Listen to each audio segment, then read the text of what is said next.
Hi, Sonia Vega. This is my reflection on Dan Pink's comments, TED Talk on Drive. Awesome. I've read his book before. We did it as a book study at my school when I was doing elementary. It's very good read for those of you that haven't done it. It's actually really, really good. I really recommend the book. Thoughts on the video was rethinking how I do things in my classroom is what I thought when I saw his video and when I read his book. From what I heard, rewards is not necessarily a bad thing. It's just when we use them and how we use them. So towards the beginning of the video, he said something like rewards are not very significant unless they are for a task that is very simple and straightforward.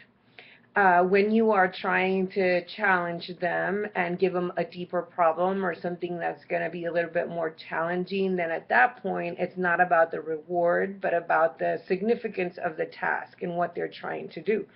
So after I read the book, I thought about that, and so using a reward in my classroom is not necessarily a never thing. It happens, but only when I know that the task is simple and it's going to be something straightforward that my kids can either get to or not get to. It does make me think, though, because STAR, whether we want it or not, is what is being used as the instrument to measure our students and their growth. And the test is mostly created with a deeper level of thinking. So yes, do we want to change the way we reward our students in the classroom? Definitely. I agree with what he says in the video. I've seen it in my classroom and other people's classrooms.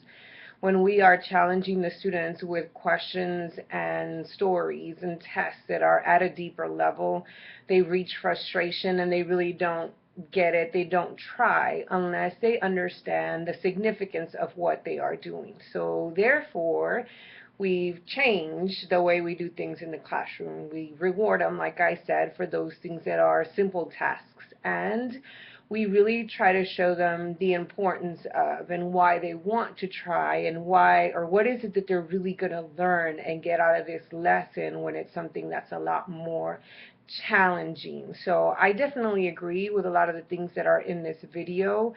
Does it change the way we do things in the classroom? Yes. And I think for those of us that are teachers right now, this should be something that's very reflective, especially right now during the summer. How are we going to plan for this coming year? How are we going to target certain things? How are we going to do them? How do we get our students to have the inner motivation to want to do things?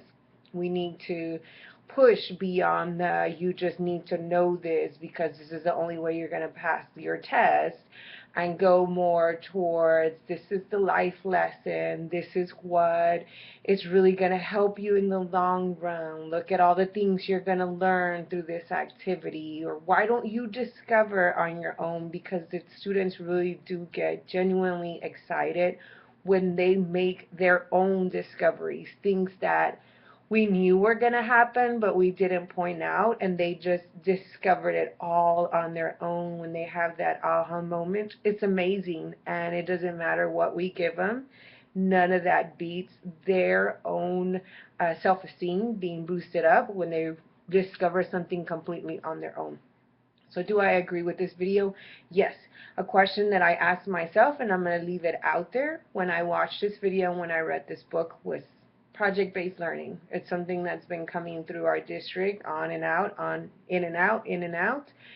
And it has that underlining idea that the students should discover things on their own and that we should just give them a purpose for this project that's towards a real audience and not just for a grade.